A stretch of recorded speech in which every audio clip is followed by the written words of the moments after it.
Do you ever catch yourself mid-sentence, talking to someone who isn't there? Not out loud necessarily, though sometimes, yes, out loud. But that constant conversation, the one that never stops, the voice that narrates your life, questions your choices, rehearses conversations that will never happen. Who are you talking to? It's 2 a.m. and the house is silent. Except it's not. Not really. Because inside your head, there's a dialogue happening. Maybe an argument.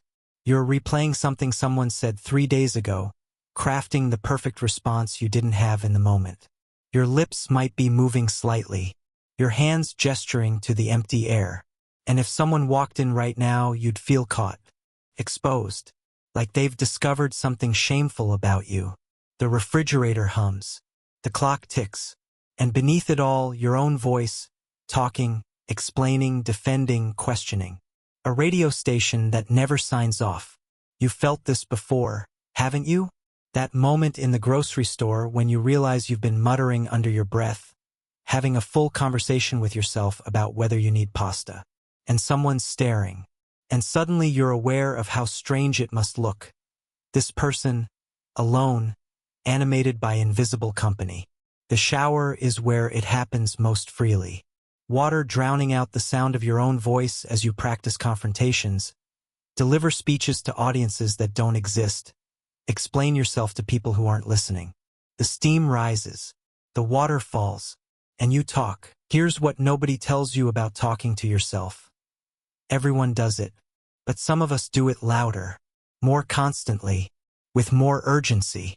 Psychologists call it self-directed speech or private speech, as if giving it a clinical name makes it less peculiar. But what they're really describing is something more profound than a quirk or a habit. It's the sound of a mind trying to understand itself. When you talk to yourself, you're not being crazy. You're being human in the most fundamental way. You're thinking out loud, externalizing the internal, giving form to the formless stream of consciousness that otherwise has no witness. But here's the part that aches. You do it because you need to hear it. Not just think it, hear it, as if speaking it into the air makes it more real, as if your own voice has the power to validate, to confirm, to make sense of the chaos inside. You talk yourself through anxiety. It's okay. You're okay. This will pass. Like a parent soothing a frightened child, except you're both the parent and the child. You talk yourself through decisions. What if I do this? No, but what if I do that? Okay. Think it through. As if the dialogue itself is the decision-making process, the only way to sort through the noise. There's a loneliness to it, though. Not the kind you can easily name. Not the absence of people loneliness. Something deeper. It's the loneliness of being the only witness to your own thoughts. Of having all these words, all these observations, all these questions that feel urgent and important, and having nowhere to put them except back into yourself. You talk to yourself because there's no one else who can hear it the way you need it to be heard. Not judgment, not advice, just presence. The way a thought feels different when you say it out loud to a friend. How it becomes clearer or more absurd or suddenly obvious. You're trying to give yourself that clarifying mirror. But mirrors don't talk back. And that's the cruel irony of self-directed speech. You're searching for dialogue, for exchange, for the relief of being understood. But you're only ever talking to yourself. The same mind asking the questions is the same mind trying to answer them. It's an echo chamber of one. Subscribe if this feels familiar. Let me tell you about the different conversations. There's the practical narrator, the one who talks you through tasks. Okay, keys, wallet, phone. Did I lock the door? Yes. I remember locking it. But did I really? Go check. No, I locked it. This voice is helpful. Organizing.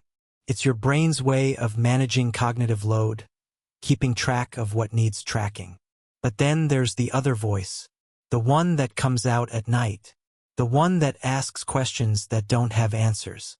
Why did I say that? What did they mean when they looked at me that way? Am I doing this right? Am I good enough? Does any of this matter? This voice doesn't organize. It spirals.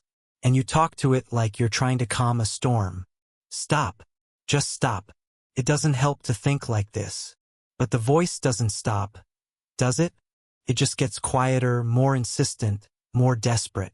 There's also the rehearsal voice, the one that prepares you for conversations that might never happen. You script your words carefully, anticipate responses, plan your reactions. You want to be ready.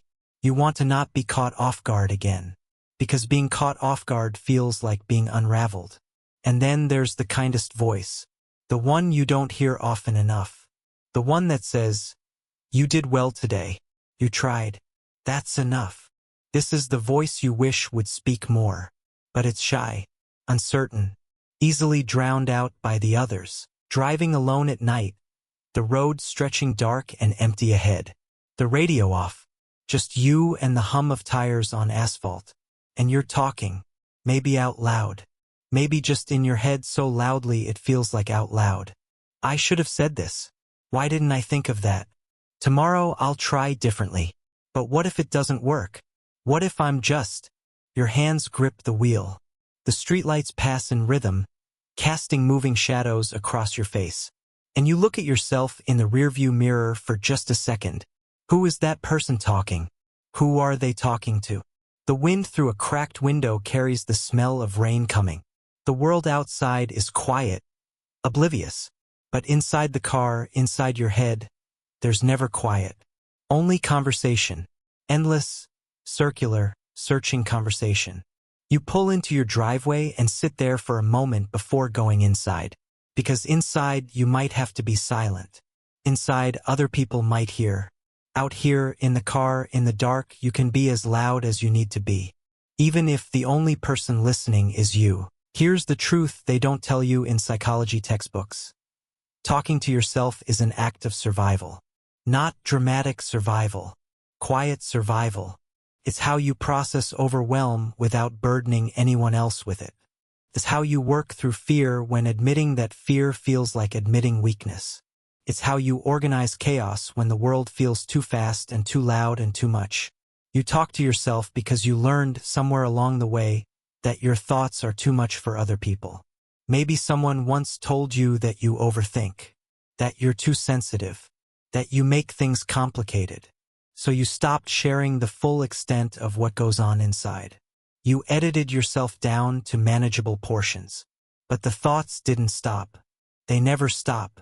So you redirected them inward, to yourself. And now you're both the speaker and the audience. Both the questioner and the questioned. Both the one seeking comfort and the one trying to provide it. It's exhausting, isn't it? Being your own companion, your own therapist, your own witness.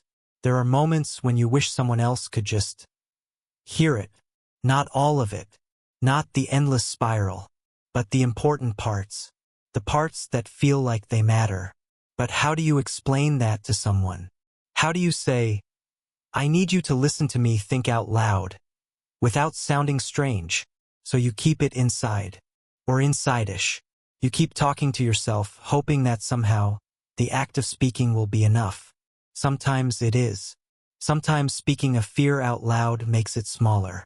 Sometimes narrating your own strength makes you feel stronger. But sometimes you just feel alone. There's something profound happening when you talk to yourself, though. Something the loneliness tries to hide. You're developing a relationship with yourself. Not the Instagram version of self-love. Not the affirmations in the mirror performance. But an actual, ongoing, complex relationship with the person you are. When you talk to yourself, you're learning how you think, how you process, how you comfort, how you critique. You're discovering your own patterns, your own rhythms, your own language. You're getting to know yourself in a way that requires no performance, no editing, no translation. In those conversations with yourself, you don't have to pretend. You don't have to be coherent.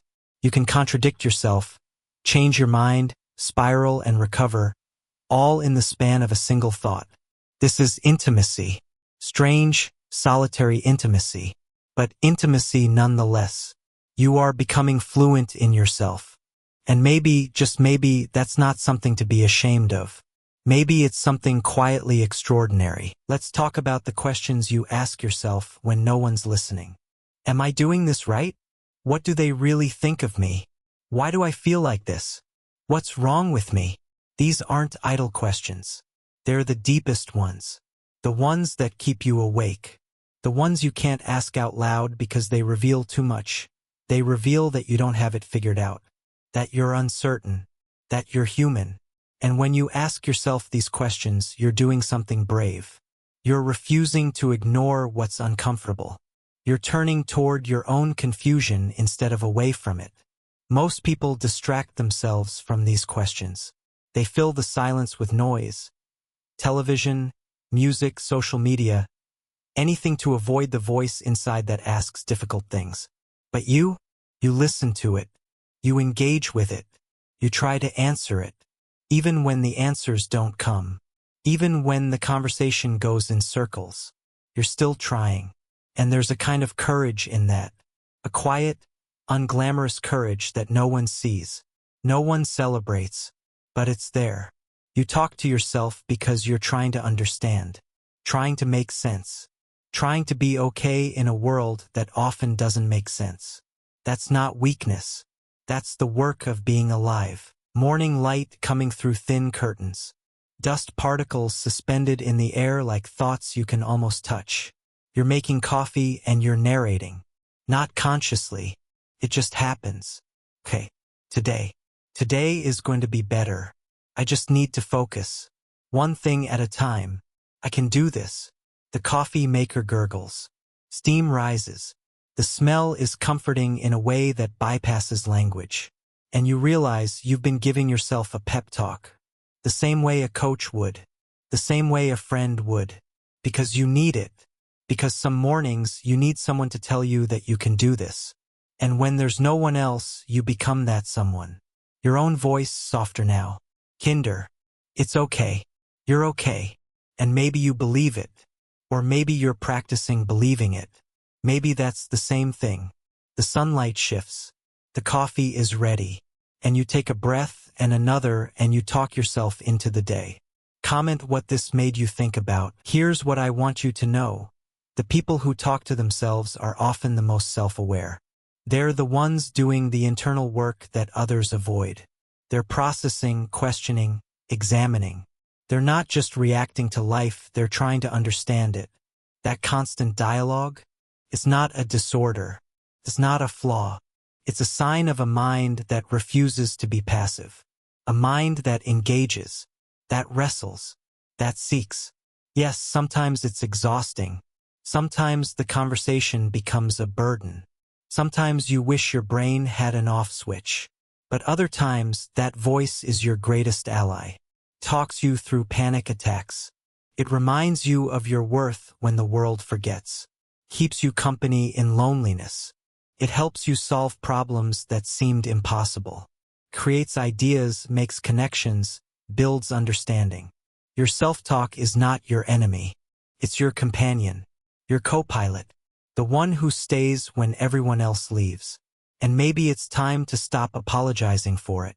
Stop hiding it. Stop feeling ashamed when someone catches you mid-sentence with yourself. Because this is how you think. This is how you process. This is how you survive. And there's nothing wrong with that. If you talk to yourself, I want you to try something. Next time you catch yourself in that internal dialogue, don't shut it down. Don't feel embarrassed. Don't tell yourself to stop. Listen. What are you really saying? What are you really asking? Beneath the narration, beneath the rehearsal, beneath the spiraling, what's the core need? Maybe it's reassurance.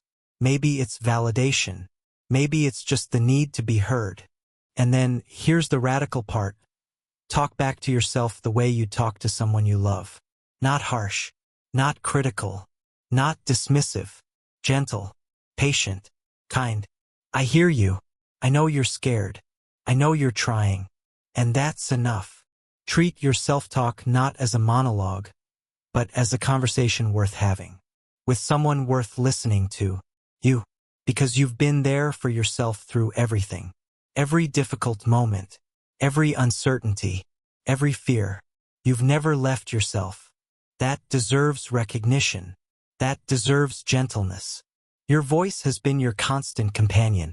Maybe it's time to be a better companion back. What if I told you that you can use this exact technique to learn anything 10x faster, without needing willpower, without studying for hours? Even if you think you're struggling or distracted,